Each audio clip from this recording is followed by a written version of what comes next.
Hello and welcome back to my channel. In today's video, I will show you how to fix the Trust Wallet app not working. So let's get started. So here I can see the Trust Wallet app. Okay. So if it's not working, you can just open it once and then here I can see it. So if it's not work, then you have to click and hold it here. Then click on this I button. Then here you have to scroll down and see what the storage. Just click on here.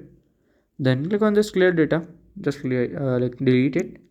Then you have to open it. If it's worked, then fine. If it's not worked, you have to check for the update. Just close it. Go to the Google search bar and then you have to search for here at the Trust Wallet app. Okay, and then here to scroll down and go click on the app. Then you have to click on this update app and you can update it and you can use it.